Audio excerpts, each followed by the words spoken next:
The first thing people remember about Anneliese Michel is not her face, or her voice, or even the chilling recordings that would later echo across courtrooms and newsrooms. What people remember most is the silence of the small Bavarian town where she lived, a silence so heavy, so watchful, that it clung to every home like frost. Klingenberg was not the kind of place where stories were born. It was the kind of place where stories were buried. Yet in the early 1970s, behind the walls of one ordinary house, something happened that the world still struggles to explain. Something that pushed both science and religion into a confrontation neither side was prepared for. Something that would end with a young woman dead, two priests on trial, and a question that has never been answered. What really happened to Anneliese Michel?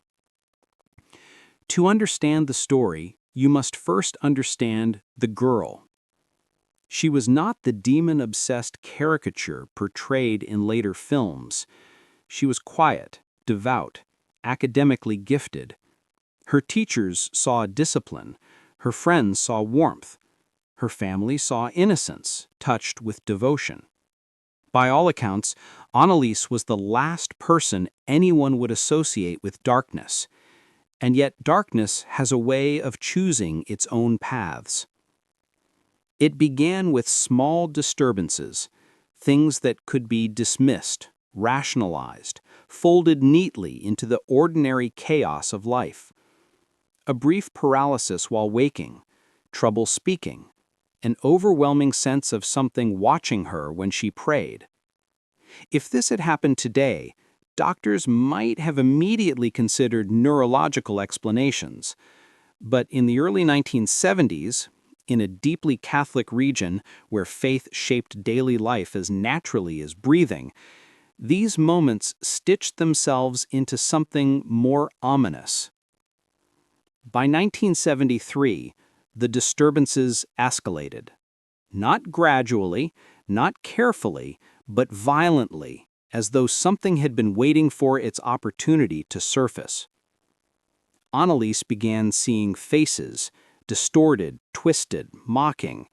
They appeared in walls, in corners, in the reflections of windows after sunset. She heard whispers that rose into growls, shadows that moved when she was still, a coldness that gripped her even while wrapped in blankets. Her family, though frightened, turned first to medicine.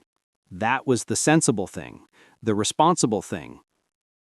Doctors examined her, tests were run, electroencephalograms were taken. The conclusion was epilepsy, temporal lobe epilepsy to be exact, a condition known to cause hallucinations, intense fear, and even religious preoccupation. She was given medication, strong enough to sedate most people. Yet Anneliese did not calm. She worsened. And this is where the case fractures into two worlds, the world of science and the world of belief. Because as her medical treatment intensified, so did the manifestations that medicine could not explain.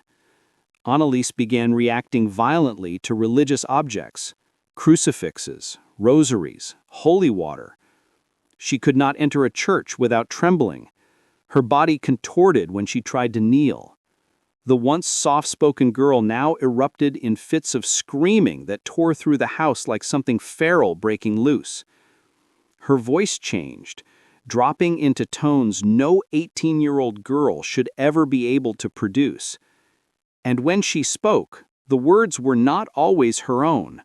Her parents reported that she began speaking languages she had never studied, Latin sometimes, or harsh guttural phrases no one recognized.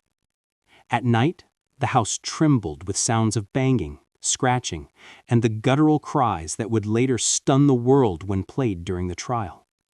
She refused food, claiming something inside her would not allow her to eat. She tore apart her room. She whispered conversations into corners of empty space. She growled at family members. She crawled under tables and stayed there for hours. And sometimes she laughed, a sound so unlike her former self that her mother once said it felt like something wearing her daughter's face. By this point, her parents were convinced something supernatural had taken hold. But permission for an exorcism could not be given lightly. The Catholic Church required overwhelming evidence: physical, spiritual, psychological. The local priest, Father Alt, observed her discreetly. He recorded her behavior, documented her reactions, and wrote letters to the bishop describing what he believed was genuine possession. Whether he was right or wrong remains one of the central questions of this case, but he was convinced. In September 1975, the church granted permission. The exorcisms began. 1 session, then 2, then 10, then 50. Over the course of 10 months, Anneliese Michel underwent 67 exorcism rites, each one lasting hours. What happened in those sessions is not speculation. It was recorded on audio. Real tapes, real screams, real voices so distorted that even today, sound engineers cannot fully explain them. During the rites, she often argued with the priests in several voices at once. She named demons. She made claims about damnation and suffering. She fought with superhuman strength, requiring several people to restrain her thin, malnourished body. She hissed. She howled. She cursed the priests with words she had never spoken before in her life. Outside those sessions, her condition deteriorated rapidly. She became severely underweight, weighing less than many children. Her knees broke from the constant forced kneeling rituals she insisted on performing. She slept on the floor. She drank her own urine. She ate insects. Her world shrank into darkness and torment, and no one, not doctors, not priests, not her parents, could stop it. This is the part of the story where people choose sides. Doctors later testified that she was suffering from extreme malnutrition, dehydration, and the psychological effects of her untreated epilepsy combined with psychosis. They claimed that the exorcisms only reinforced her delusions, trapping her in a cycle of fear and self-destruction. The priests, however, testified that what they witnessed could not be explained medically, that her reactions to holy objects, her inexplicable knowledge, her voices, her superhuman strength were all signs of genuine possession. Her parents, caught in the middle, believed one thing. They were watching their daughter die in front of them, and they had no idea how to save her. By June 1976, Anneliese could barely stand. She whispered that she wanted to suffer to atone for others, a statement that later fueled theological debates for decades. She begged the priests to stop the exorcisms, even as she insisted the demons within her needed to be driven out. Her body was failing, her mind was fractured, and yet the sessions continued. On July 1, 1976, Anneliese Michel died in her sleep. She was 23 years old. The autopsy revealed emaciation, dehydration, and injuries consistent with intense physical strain. No drugs were found in her system, no medical intervention had been attempted in the final months. Her parents and the 2 priests were charged with negligent homicide. The world watched the trial unfold in disbelief. Science and religion clashed brutally, each side presenting their version of the truth, yet neither able to fully disprove the other. And this is where the horror lies. Not in demons, not in screams, not in dark rooms or shadows moving across the walls. The horror lies in the space between certainty and the unknown, the place where the human mind cannot fully explain what it witnessed. To this day, people argue about what really happened to Anneliese Michel. Was she a victim of untreated mental illness pushed beyond the brink by religious obsession? Or was she, as the priests insisted, overtaken by something far older and far darker than medicine can comprehend? The case remains a haunting crossroads of faith, fear, and the terrifying limits of human understanding. No one truly knows what happened in that house.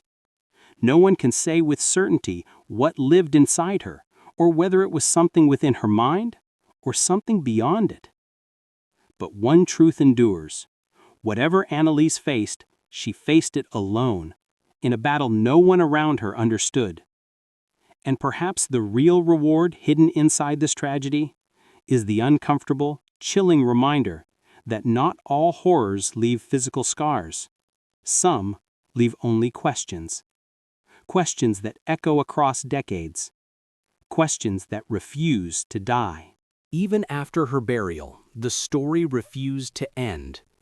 In fact, many who lived in Klingenberg claimed that the true horror began only after her death. Not because her spirit lingered, but because the questions she left behind clung to the town like fog that refused to lift. Reporters descended on the region, pushing cameras into the faces of neighbors who had never before seen such attention. Journalists asked whether they had heard the screams from the Michel home. Some admitted they had. Others lied.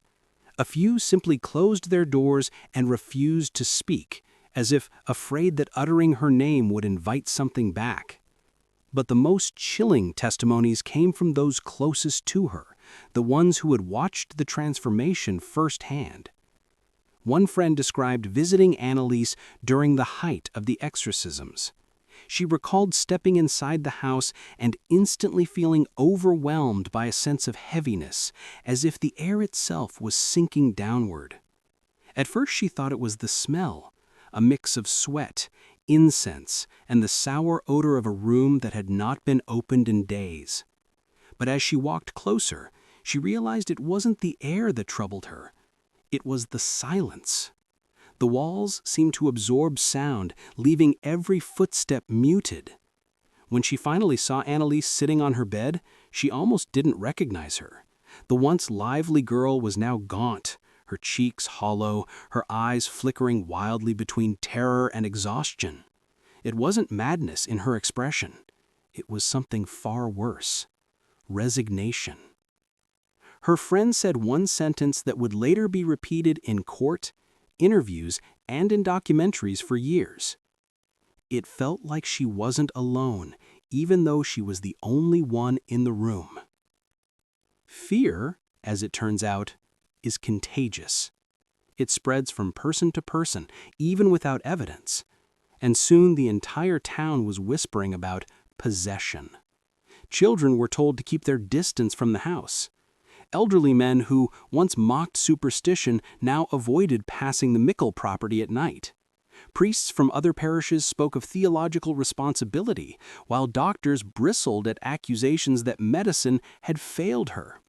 Everyone had an opinion. No one had an answer.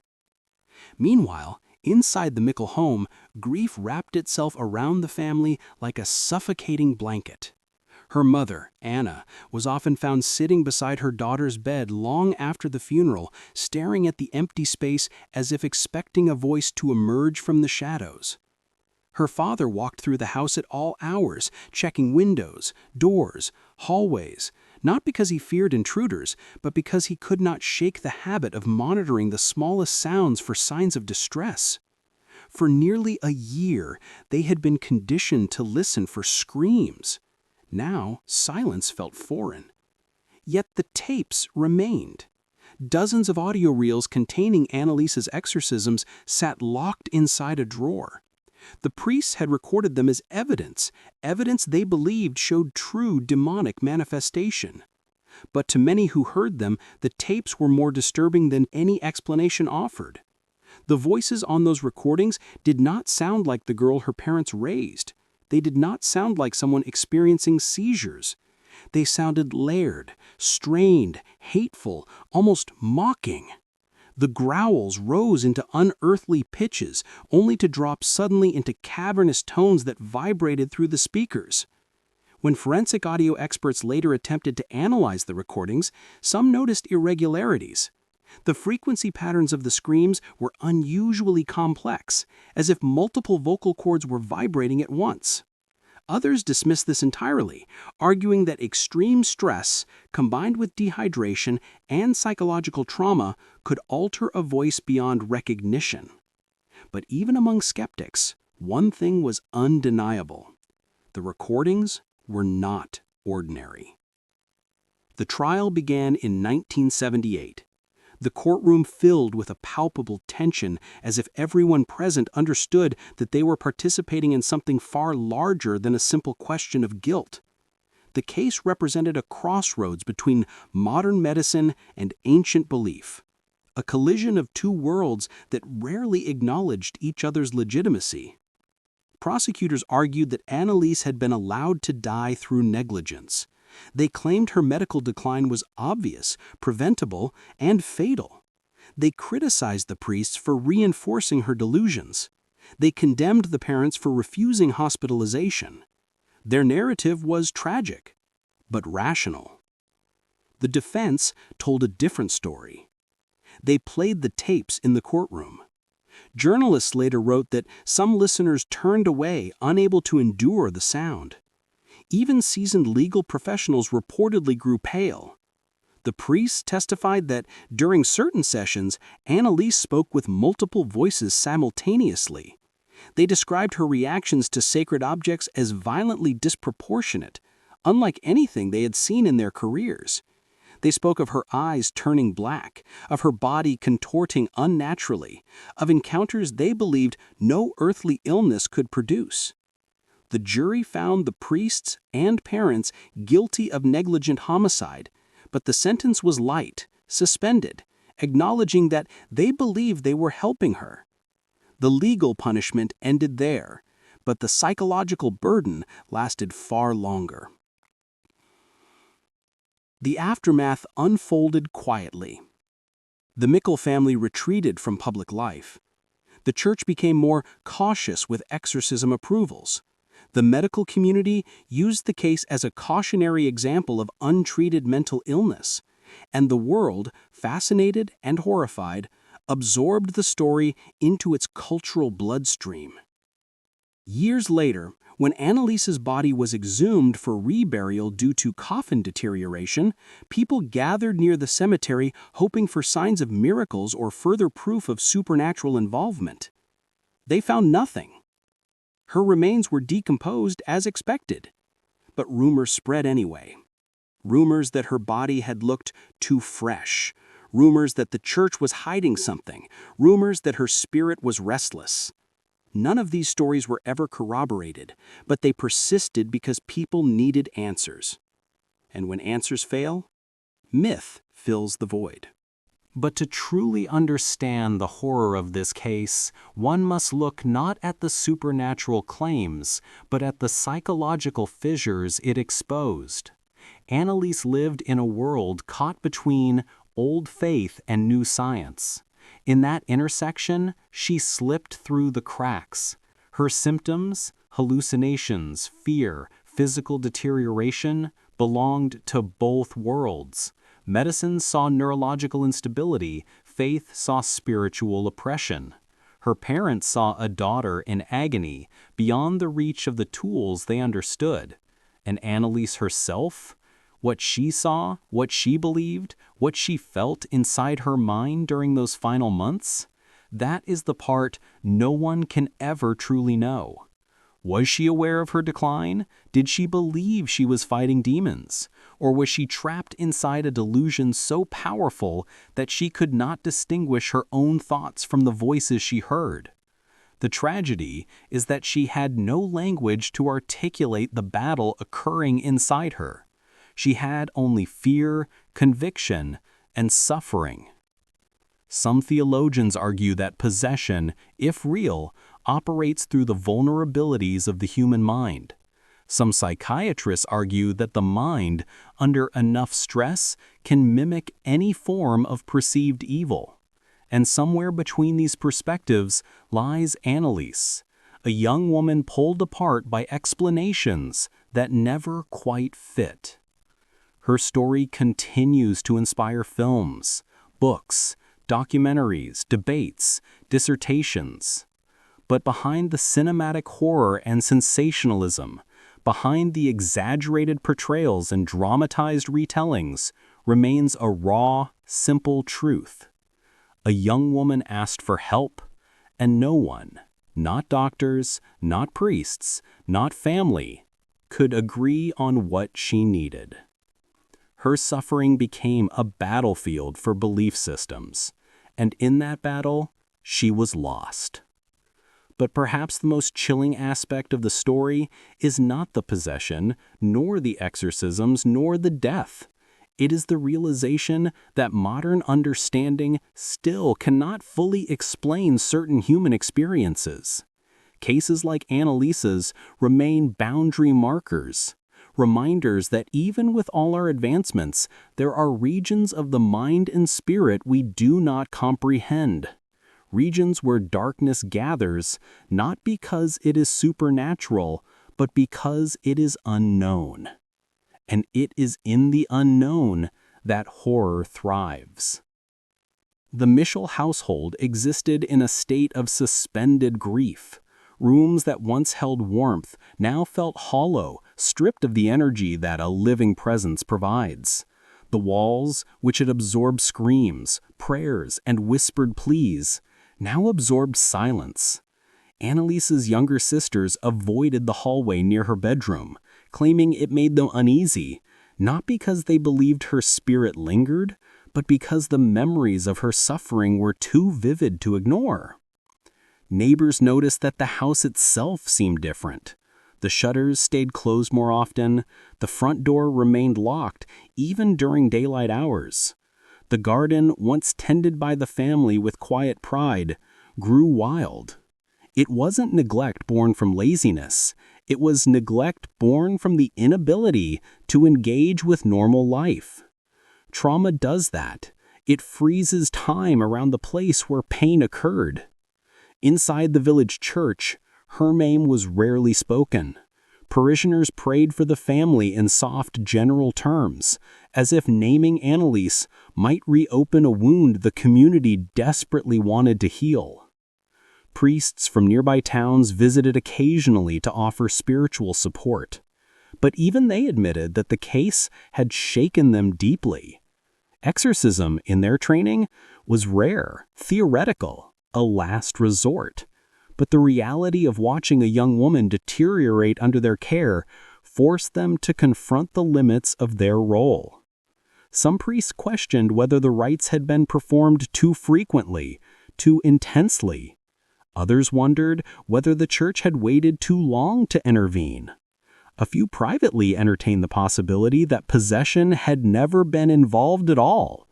Yet none of them said this publicly. The case had become a magnet for controversy, scrutiny, and cynicism. Any admission of doubt risked fueling a fire that was already burning uncontrollably. And the skepticism was fierce. Psychiatrists who reviewed the case posthumously argued that Anneliese exhibited clear signs of psychosis. They pointed to her religious preoccupation, her hallucinations, her self-starvation, and her auditory disturbances. They noted that her epilepsy diagnosis, temporal lobe epilepsy, was known to produce hyper-religiosity, extreme fear, and altered perceptions. They argued that her condition could have been treated with antipsychotics and proper medical supervision. Their conclusion was blunt. The exorcisms amplified her delusions, reinforcing the belief that she was possessed and cutting her off from effective treatment. Yet for every voice of scientific certainty, there were voices of sincere spiritual conviction. Some believers argued that her symptoms correlated with historical accounts of possession dating back centuries. They claimed that her reactions to religious objects, her inexplicable knowledge of certain languages, and the changes in her voice were consistent with demonic influence. They pointed to the audio recordings as evidence that something non-human had taken residence within her. They insisted that the world was too quick to dismiss the possibility of supernatural intervention in favor of modern explanations that did not account for the full scope of her experiences. And then there were the people who lived in the gray area, unable to accept either explanation fully. They listened to the tapes, read the transcripts, reviewed the medical reports, and came away feeling unsettled. Not because they believed in demons, and not because they dismissed them, but because they recognized that human suffering sometimes defies categorization. Anneliese's symptoms did not fit neatly into one box. Neither belief system provided a complete answer. Among the most troubling aspects were her shifts in voice. Witnesses described hearing deep, raspy growls, followed by high-pitched shrieks, sometimes in rapid succession. The recordings captured low-frequency vibrations that sound engineers found unusual for a human voice, especially one weakened by malnutrition. But skeptics countered that extreme physical distress can bend the boundaries of normal vocal function. They argued that the tapes sounded inhuman because Anneliese was operating far outside the thresholds of typical behavior. Then there were the reported moments of unnatural strength. During several exorcism sessions, it took multiple adults to restrain her, despite her drastically reduced weight. In one account, she reportedly broke restraint straps during a violent convulsion. Some saw this as evidence of supernatural force. Others argued that adrenaline, fear, and neurological overload can temporarily boost strength far beyond ordinary limits. Still, the most disquieting accounts came from those who saw her in the hours between exorcisms, moments when she wasn't screaming or contorting, but simply existing in a state of profound torment. Her mother described sitting with her at night, watching her daughter stare into a corner of the room with wide, unblinking eyes. When asked what she saw, Anneliese refused to answer. At other times, she whispered under her breath, her words fragmented and incoherent. She would laugh suddenly, then cry without warning. She spoke of being punished and forsaken, yet also of needing to suffer for others. These contradictory impulses baffled both her family and the priests. Her condition resembled possession. Her condition resembled psychosis. It resembled both. It resembled neither. This ambiguity, the sense that she existed in a place between two explanations, is what continues to disturb those who study the case. As the years passed, the world did not forget Anneliese Michel. Her story resurfaced repeatedly, often distorted by dramatization. Films emphasized the supernatural. Documentaries emphasized the scientific.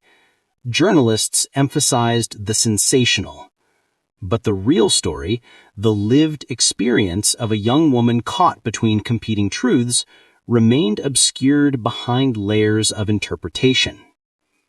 To understand the true weight of her suffering, one must examine the environment that shaped her beliefs.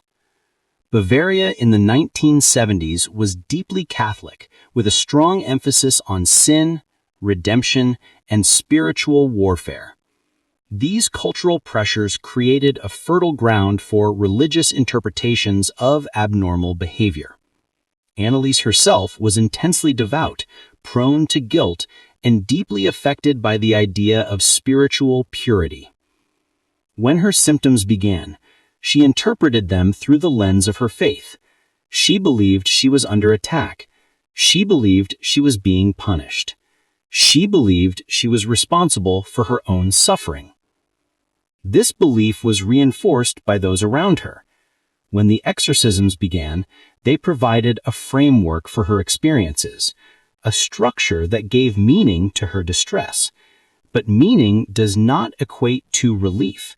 In fact, the rituals may have solidified her identity as a possessed individual, making it nearly impossible for her to see herself as anything else. For someone already vulnerable, this identity could become a psychological prison. Yet dismissing her as delusional also feels inadequate. Her experiences were too intense, too consistent, too multifaceted to be easily explained away. There were moments where even skeptics admitted discomfort, moments when her behavior did not align neatly with known symptoms of mental illness. Perhaps the most haunting aspect of her story is that she seemed trapped between worlds, pulled by faith on one side, by medicine on the other, with neither able to save her. Toward the end, when her body was failing, she reportedly said, "Please let me go." No one knew whether she meant release from torment, release from life, or release from the rituals that consumed her final months. It was a plea spoken in desperation, yet also in acceptance. She had no strength left. The fight, whatever its nature, was over. Her final exorcism session occurred on June 30th, 1976. She was unable to stand. She was barely able to speak. The priest recorded her last words, "Mother, I'm afraid." The next morning, she died. Not with a scream, not with a convulsion, not with a dramatic moment of spiritual release. She simply slipped away. In the quiet that followed, the question remained: who or what had been fighting inside her? In the weeks following her death, investigators combed through every detail of her final months. Police officers who had never handled a case involving exorcism found themselves listening to hours of recordings that sent chills through even the most hardened of them. Some admitted privately that they had to stop the tapes multiple times just to steady their nerves. It wasn't merely the content that disturbed them, it was the emotional weight behind the screams, the guttural tones, the hollow breaths between sentences. To many listeners, the tapes felt less like evidence and more like a window into a suffering that defied comprehension. One forensic specialist described the audio as despair made audible. He said the human mind instinctively searches for patterns, something familiar, something explainable, but the sounds on the recordings evaded such categorization. They weren't animalistic. They weren't mechanical. They weren't human in the way people recognize human voices. They were something else entirely, something that hovered in the space between pain and hatred. The investigators documented everything: the prayer books, the restraints, the handwritten notes from the priests, the medications found half-used, the sparse meals left untouched. They noted the injuries on Anneliese's knees, the bruises along her arms, the calluses on her knuckles. These details painted a brutal picture, not of abuse, but of a young woman physically straining against forces that no one around her could identify or control. Meanwhile, the media frenzy intensified. Reporters swarmed the story, eager to frame it as either a religious tragedy or a medical failure, depending on the publication. Some journalists pushed sensational headlines claiming that the church had killed her. Others insisted she had been a victim of mental illness misunderstood by a deeply religious community. A few exploited the case shamelessly, using her suffering to fuel fear-driven headlines that sold papers but obscured the truth. But beneath all the noise, beneath the shouting of opposing sides, lay a quieter reality.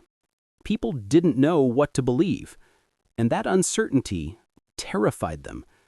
Because if her condition was purely medical, then it exposed the limitations of science, limitations that could allow someone to slip into madness while doctors struggled to understand why.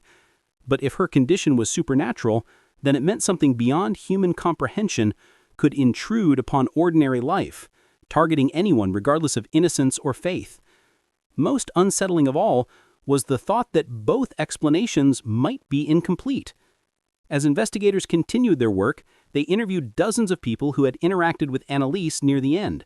Many describe moments where her personality seemed to flicker on and off, as if her consciousness surfaced only briefly before being dragged back into some internal battle. One of her professors recalled seeing her weeks before her death. He said she appeared drained and distant, as though her eyes were focusing on something beyond the physical world. When he approached her, she turned away sharply, almost violently, then apologized in a shaky voice. "It's not me. I don't want to be like this." Her friends shared similar experiences. They described visiting her home only to find her pacing in her room, muttering phrases in languages they didn't understand. They said she avoided touch, avoided eye contact, avoided comfort. Her world had collapsed inward, becoming a prison of shadows and voices that no one else could see. The emotional toll on her parents was immense. Her mother aged visibly in the year after Anneliese's passing, her face hollowed by sleepless nights and endless guilt. She believed wholeheartedly that her daughter had been afflicted by something unholy, and she carried the weight of knowing she could not save her. Her father, once a steady figure of strength, became withdrawn, speaking little and often sitting alone in the darkened living room long after midnight. He replayed memories of Anneliese as a child, her laughter, her prayers, her quiet determination, struggling to reconcile them with the girl he had watched deteriorate. There were moments when he wondered whether he should have intervened differently, taken her to a hospital, demanded a change in treatment, insisted on medical oversight. But those thoughts, while logical, were tangled with another fear, that if the supernatural truly had been involved, then no hospital or medication could have saved her. In his heart, he believed he had done what any father would do, follow the path he thought would protect her.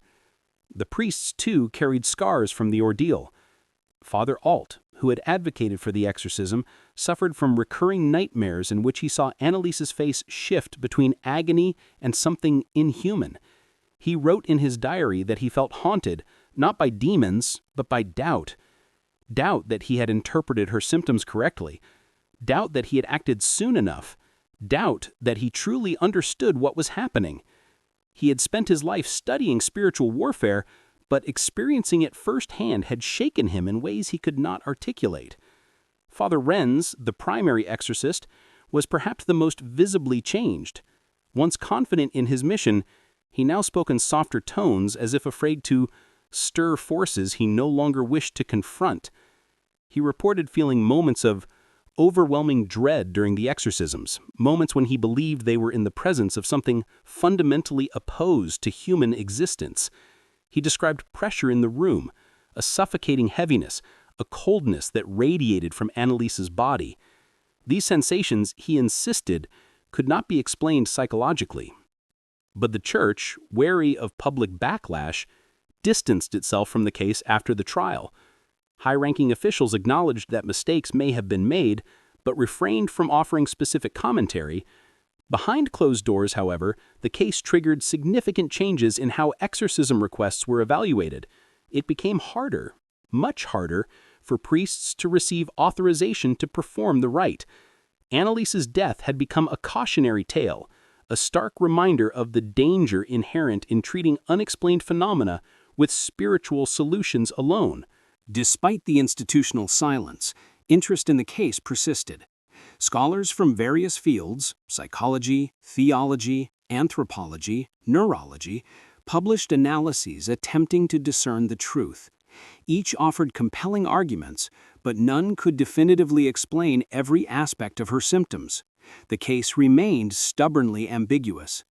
Some researchers noted that her episodes aligned with known patterns of dissociative disorders.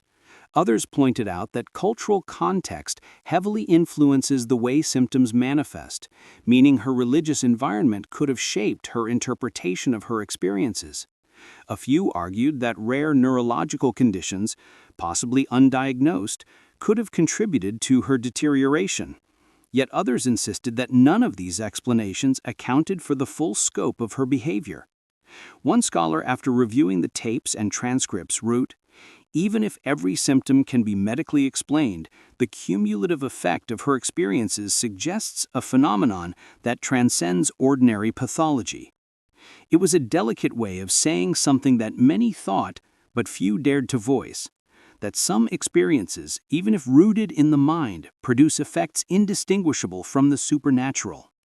As the years rolled on, the Michel family sought peace, but peace is not easily found after such trauma. Visitors to Klingenberg reported that the house where Anneliese lived felt unnervingly quiet, as though the structure itself remembered the suffering it had contained. Some said they felt watched when passing by the property at dusk.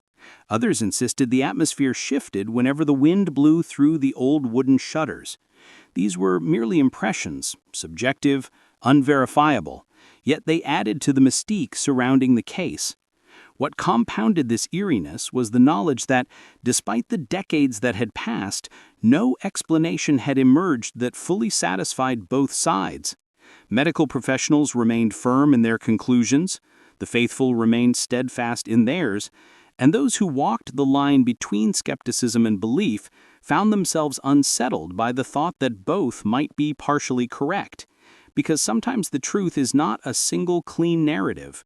Sometimes it is a tangled weave of biology, psychology, spirituality, and human vulnerability.